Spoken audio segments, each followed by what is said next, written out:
Assalamualaikum warahmatullahi wabarakatuh. Pada kesempatan kali ini saya akan memaparkan materi tentang pengenalan teknik instrumentasi dan kontrol proses di industri. Dalam presentasi ini, saya akan membahas apa itu instrumentasi, bagaimana peran kontrol proses dalam dunia industri, serta mengapa keduanya sangat penting untuk memastikan proses produksi berjalan dengan efisien, aman, dan sesuai standar. Oke, sebelumnya, perkenalkan nama saya Alvaras Mulyasar dengan NIM 125490073. Saya merupakan mahasiswa program studi Rekayasa Instrumentasi dan Automasi. Di dalam PPT, di dalam PPT yang saya buat itu terdapat yang pertama adalah pengantar pengukuran dan instrumentasi di industri, yaitu adalah dasar-dasar mengapa pengukuran dan instrumentasi itu penting. Yang kedua, itu adalah menyiapkan implementasi pemeliharaan peralatan, yaitu bagaimana mempersiapkan peralatan agar siap digunakan dan dipelihara dengan baik. Terus yang ketiga, itu ada menyiapkan dan menginterpretasikan instrumen drawing, yaitu adalah cara membaca kita serta memahami gambar instrumentasi yang digunakan di industri. Yang keempat, itu ada memasang dan melepas peralatan instrumentasi, yaitu bagaimana prosedur pemasangan dan pembongkaran secara aman, pembongkaran peralatan secara aman. Yang kelima, itu ada memelihara peralatan instrumentasi, yaitu agar alat tetap berfungsi dengan baik dan umur pemakaian lebih lama. Lalu yang pertama itu ada tantangan revolusi industri 4.0. Di slide ini menjelaskan perkembangan revolusi industri dari generasi pertama hingga generasi keempat yang saat ini kita kenal sebagai industri 4.0. Pada industri 1.0, revolusi dimulai dengan ditemukannya mesin uap. Inilah awal mekanisasi, di mana pekerjaan dimulai dilakukan manual, mulai digantikan oleh mesin. Hal ini mempercepat proses produksi dan menjadi fondasi lahirnya industri modern. Kemudian kita masuk ke industri 2.0, yaitu era produksi massal. Pada tahap ini sudah ada penggunaan energi listrik, jalur perakitan, dan bagian kerja lebih terstruktur. Dampaknya, barang lebih bisa diproduksi lebih banyak, lebih cepat, dan dengan biaya lebih rendah. Lalu kita masuk ke industri 3.0, yaitu ditandai dengan meluncurnya komputer, elektronik, dan sistem otomatisasi. Produksi menjadi lebih presisi karena komputer dapat mengendalikan proses dengan akurasi tinggi. Lalu kita masuk ke industri 4.0, yang dimana teknologi semakin terhubung satu sama lain. Ada konsep cyber physical system, Internet of Things, dan integrasi data melalui jaringan. Artinya, mesin dan sistem bisa saling berkomunikasi, bahkan mengambil keputusan secara otomatis tanpa perlu campur tangan manusia secara langsung. Perkembangan ini menjadi tantangan kita sekaligus peluang bagi kita khususnya di bidang rekayasa instrumentasi dan otomasi. Karena dibutuhkan kemampuan untuk merancang, mengoperasikan, dan memelihara sistem yang semakin cerdas dan terintegrasi.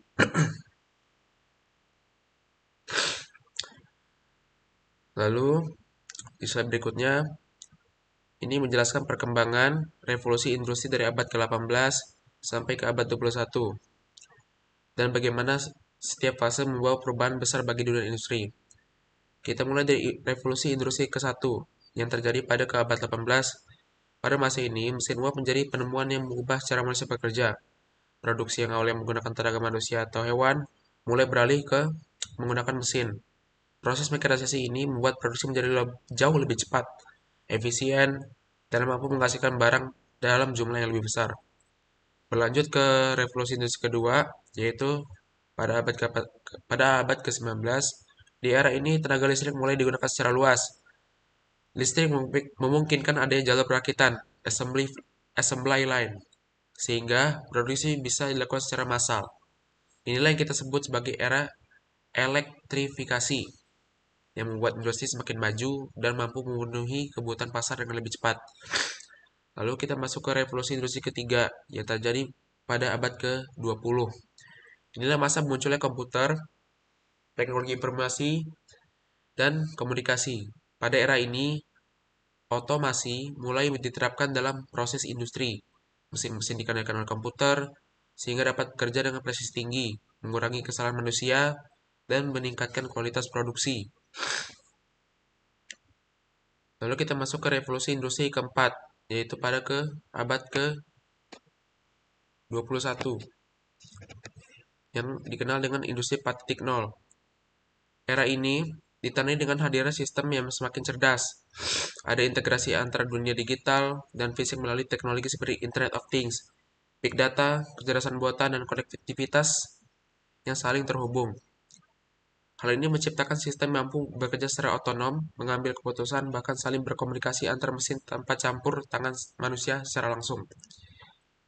Jadi, dari mekanisasi, elektrifikasi, otomasi, hingga otonomi, kita bisa melihat bagaimana teknologi berkembang semakin cepat dan menuntut kita untuk terus beradaptasi. Lalu kita masuk ke inti revolusi industri 4.0.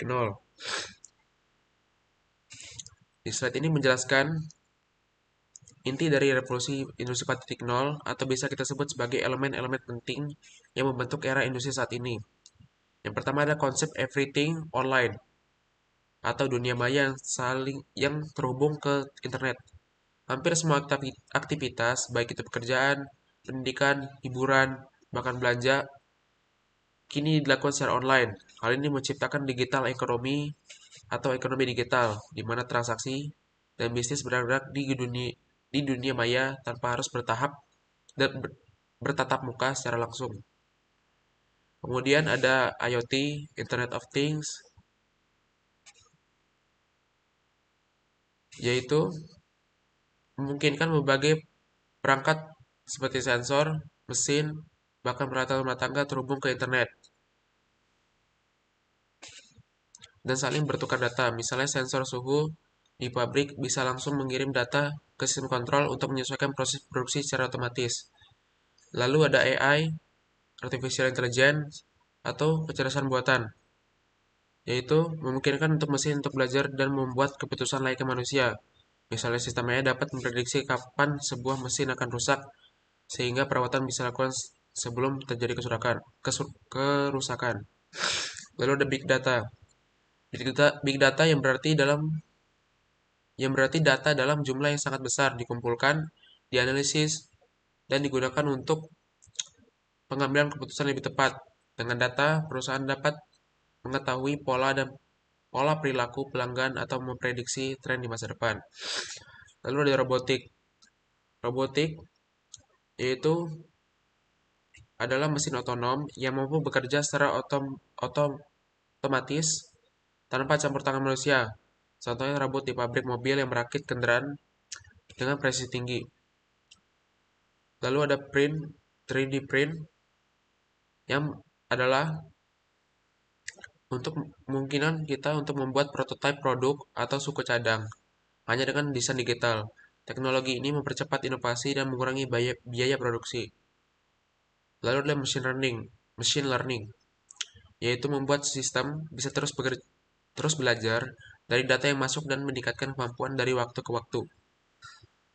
Lalu ada disruptive teknologi, yaitu sebuah teknologi yang mengubah cara kita hidup dan bekerja secara drastis. Contohnya adalah transportasi online, e-commerce, dan layanan streaming yang mengubah kebiasaan konsumen. Lalu kita masuk ke pengenalan teknik instrumentasi. Yang pertama, kita harus memahami instrumentasi punya peran penting dalam proses produksi di industri khususnya yang menggunakan teknologi otomasi. Instrumentasi membantu kita mengukur dan memantau berbagai variabel proses seperti suhu, tekanan, aliran, dan level cairan. Tanpa pengukuran yang tepat, proses produksi akan sulit dikontrol dengan baik.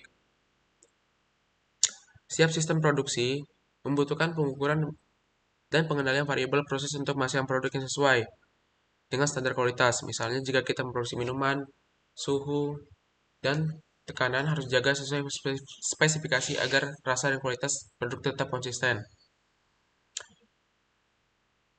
Lalu dalam instrumentasi dapat menimbulkan masalah besar jika sensor atau sistem pengukuran tidak akurat, maka pengendaliannya itu proses juga akan salah. Akibatnya, produk yang dihasilkan bisa cacat, proses produksi bisa terganggu, bahkan perusahaan mengalami kerugian yang cukup besar. Jadi, dapat saya simpulkan bahwa instrumentasi adalah tulang punggung dari sebuah sistem industri modern. Dengan instrumentasi yang baik, kita bisa memastikan bahwa proses berjalan aman, efisien, dan menghasilkan produk yang sesuai spesifikasi.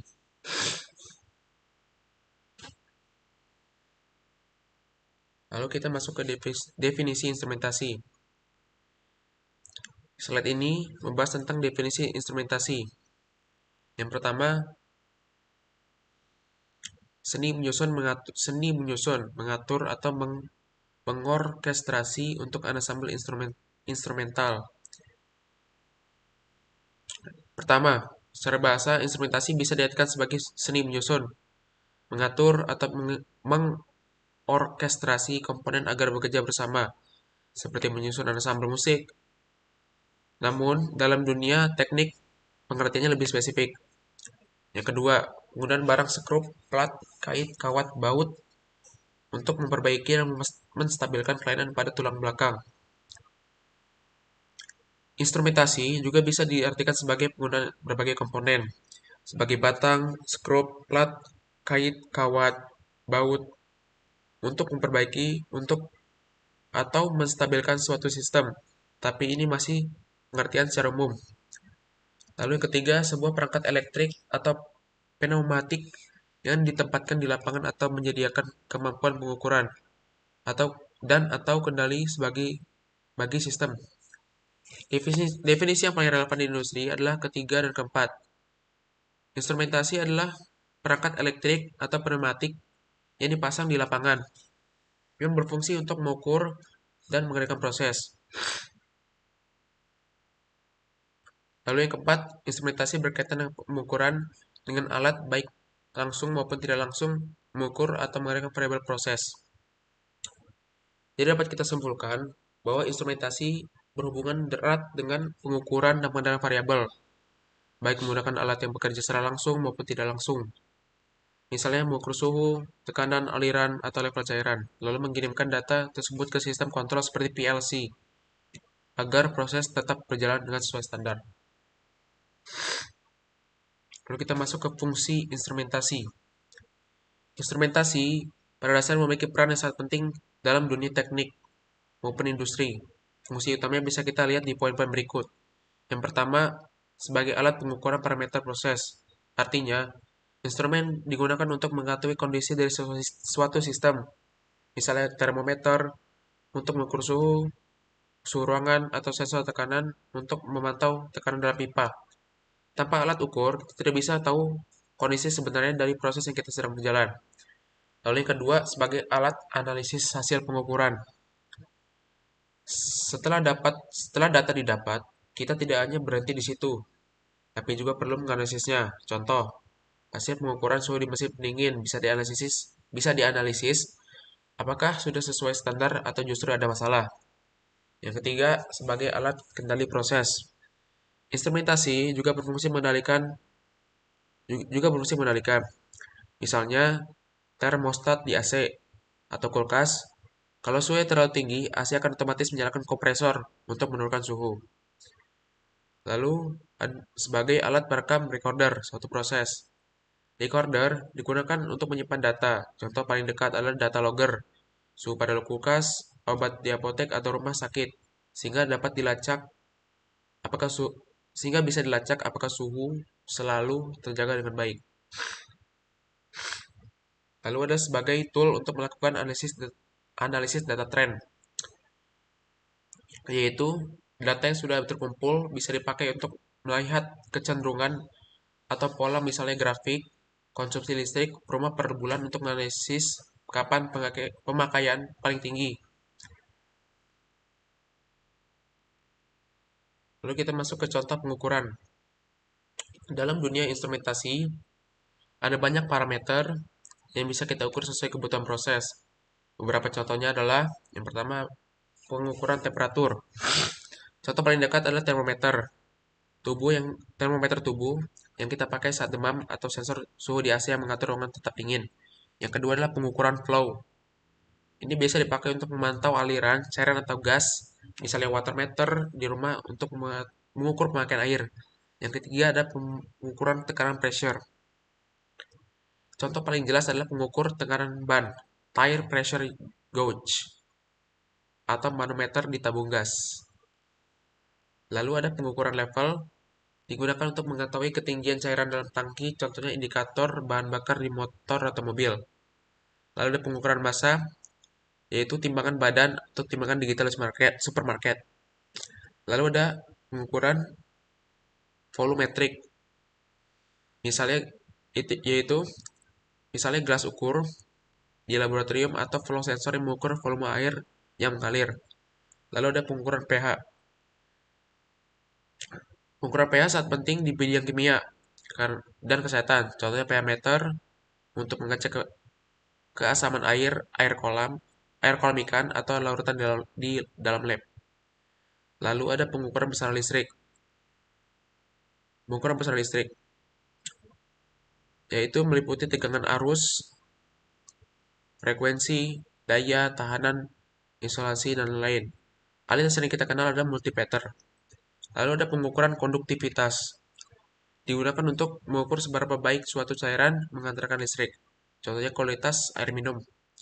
Lalu ada pengukuran kandungan gas, yaitu misalnya seperti detektor gas CO untuk keamanan di ruangan tertutup atau sensor oksigen di rumah sakit. Lalu kita masuk ke pengukuran. Dalam sistem instrumentasi, ada banyak sekali perangkat yang digunakan untuk melakukan pengukuran. Beberapa di antaranya adalah yang pertama alat ukur atau meter. Ini adalah alat dasar untuk mengukur suatu besaran. Contohnya voltmeter untuk mengukur tegangan listrik atau multimeter yang sering dipakai teknisi. Lalu ada sensor.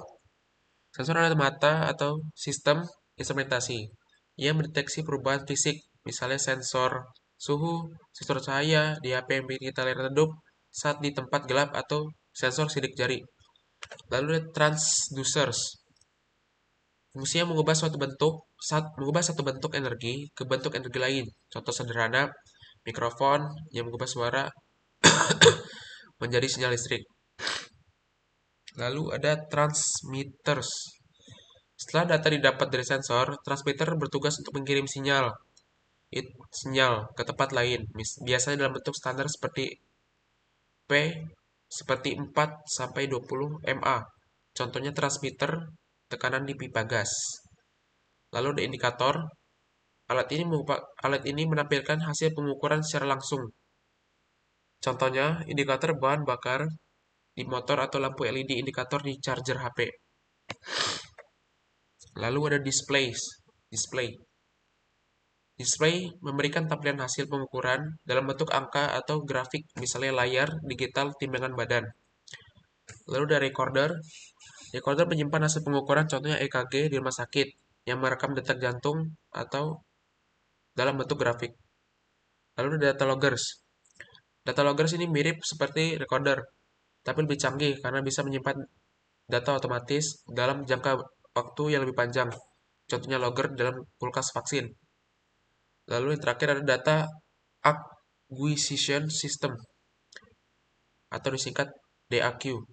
Ini sistem yang lebih kompleks yang mengumpulkan data dari berbagai sensor lalu diproses di komputer. Contohnya sistem monitoring cuaca yang mengumpulkan data suhu, kelembapan, kecepatan angin, dan curah hujan secara bersamaan. Lalu kita masuk ke faktor penting pengukuran. Dalam melakukan pengukuran, ada beberapa hal penting yang harus kita perhatikan supaya hasilnya akurat dan bisa dipercaya. Faktor-faktor itu antara lain, yang pertama adalah angka atau nilai pengukuran yang ditunjukkan alat ukur. Ini adalah hasil yang ditunjukkan oleh alat ukur. Misalnya, saat kita menimbang badan di timbangan digital, muncul angka 82 kg. Angka itu yang menjadi dasar kita dalam mengambil keputusan. Kalau nilainya salah, maka kesimpulan kita juga bisa salah. Lalu yang kedua adalah metode atau cara melakukan pengukuran besaran yang diukur. Yaitu Contohnya adalah mengukur suhu tubuh. Kalau termometer ditempel di dahi, kalau termometer ditempel di dahi, hasilnya bisa beda dengan termometer yang dipasang di mulut atau ketiak. Jadi metode harus sesuai dengan standar agar hasilnya konsisten. Lalu ada alat yang digunakan, device, untuk melakukan pengukuran. Alat ukur punya tingkat ketelitian yang berbeda. Misalnya penggaris hanya bisa mengukur sampai milimeter, sementara jangka sorong bisa lebih detail sampai 0,1 milimeter. Jadi, memilih alat yang tepat sesuai kebutuhan sangat penting. Lalu yang terakhir adalah satuan unit. Setiap hasil pengukuran harus ada satuannya supaya jelas. Contoh, kita bilang panjang meja 2. Kalau tidak ada satuannya, bisa bikin kita bingung. Kalau tidak satuan 2 meter, 2 cm, 2 kaki. Karena itu, satuan wajib dicantumkan misalnya meter, kilogram, detik, dan sebagainya. Lalu kita masuk ke alat ukur. Alat ukur adalah perangkat yang digunakan untuk melakukan pengukuran terhadap suatu besaran fisik agar diperoleh nilai numerik yang dapat dianalisis. Contoh yang pertama adalah termometer. Termometer itu digunakan untuk mengukur suhu. Contohnya saat kita mengukur panas tubuh atau suhu ruangan. Lalu yang kedua ada pressure gauge. Digunakan untuk mengukur tekanan, misalnya tekanan pada ban kendaraan atau tekanan fluida di pipa industri. Lalu ada flow meter, dipakai untuk mengetahui seberapa besar laju aliran atau suatu cairan atau gas. Sangat penting di industri kimia maupun perminyakan. Lalu ada levet meter. Alat ini dipakai untuk mengukur ketinggian atau volume cairan dalam suatu tangki. Lalu ada ampere meter. Digunakan untuk mengukur arus listrik dalam suatu rangkaian, biasanya satuan ampere. Lalu ada watt meter. Lalu ada voltmeter, itu untuk mengukur tegangan listrik satuannya volt. Lalu wattmeter untuk mengukur tegangan listrik untuk mengukur daya listrik yang biasa digunakan dalam sistem kelistrikan skala besar. Lalu ada pH meter berfungsi mengukur tingkat keasaman atau kebasan suatu larutan. Kebasaan suatu larutan. Misalnya untuk penelitian atau industri makanan. Lalu ada Megger. Megger digunakan untuk menguji isolasi listrik pada kabel atau peralatan listrik. Sangat penting untuk keamanan.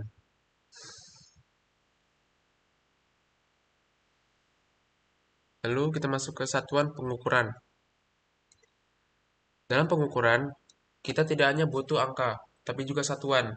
Satuan ini berfungsi sebagai bahasa universal supaya orang di seluruh dunia bisa mengerti nilai yang sama. Beberapa contoh satuan pengukuran antara lain. Yang pertama, Celsius, Fahrenheit, Reaumur, Kelvin, dan lain-lain. Ini adalah satuan untuk suhu. Di Indonesia, kita paling sering menggunakan Celsius. Misalnya suhu tubuh normal 36-37 derajat Celcius. Di Amerika biasanya banyak dipakai Fahrenheit, sementara Kelvin dipakai di dunia sains. Lalu yang kedua adalah PSI, bar, ATM, KG atau M, ampere, MA, dan KA. Ini adalah satuan tekanan. Misalnya tekanan ban mobil biasanya diukur dalam PSI atau bar. Tabung gas juga mempunyai tekanan tertentu yang ditulis dalam ATM. Lalu ada volt.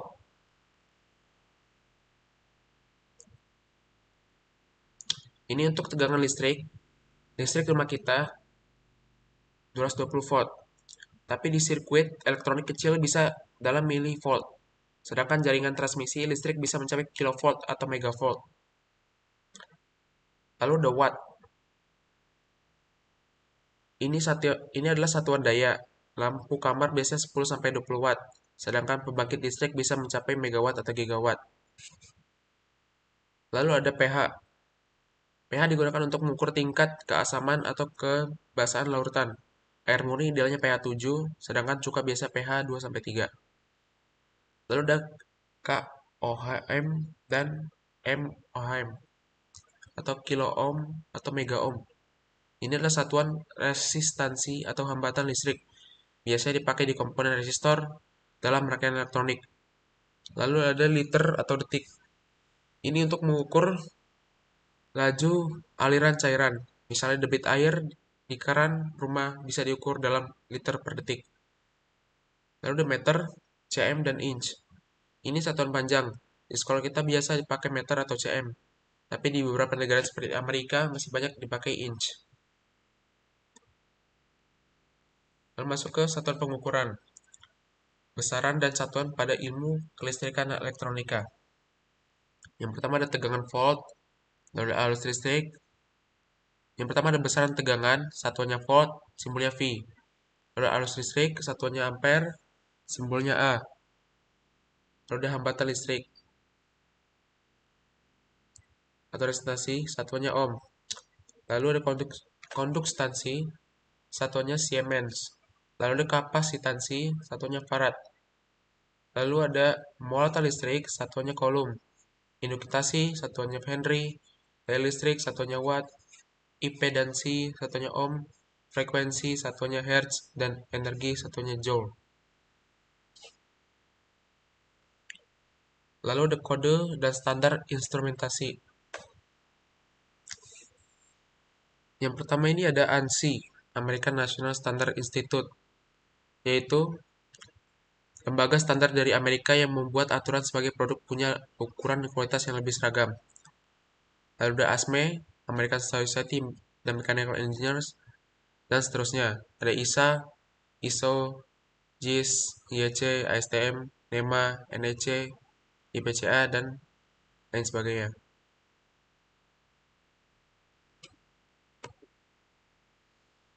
Lalu ada istilah dalam pengukuran. Yang pertama adalah accuration, keakuratan.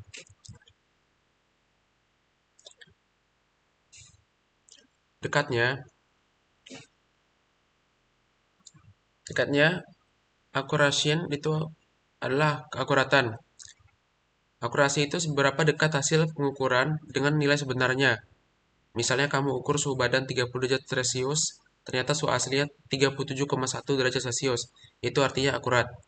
Lalu ada sensitivity atau sensitivitas, yaitu kemampuan alat buat mendeteksi perubahan kecil. Contoh timbangan digital bisa langsung berubah angkanya walaupun cuma ditambah 1 gram. Lalu ada presisi.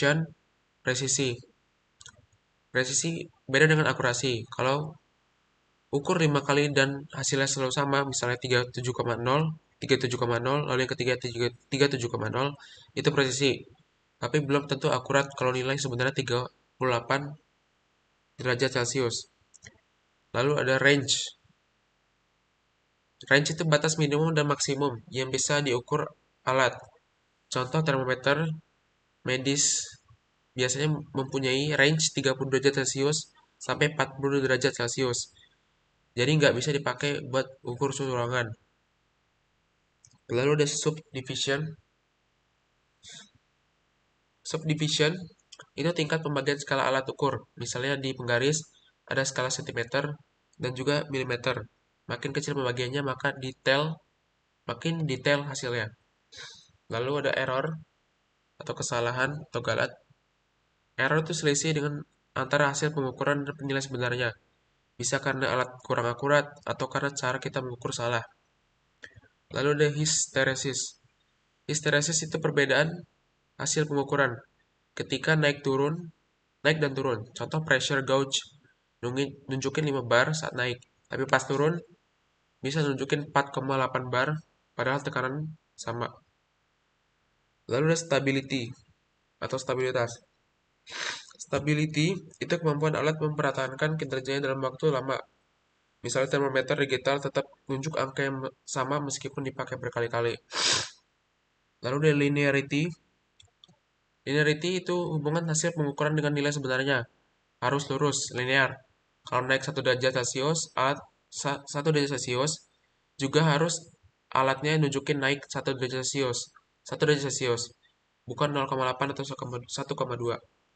Lalu ada repeatability, yaitu kemampuan alat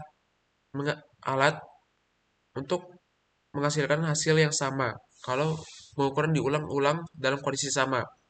Misalnya timbangan badan selalu menunjuki 70 kg tiap kali kamu naik ke timbangan itu.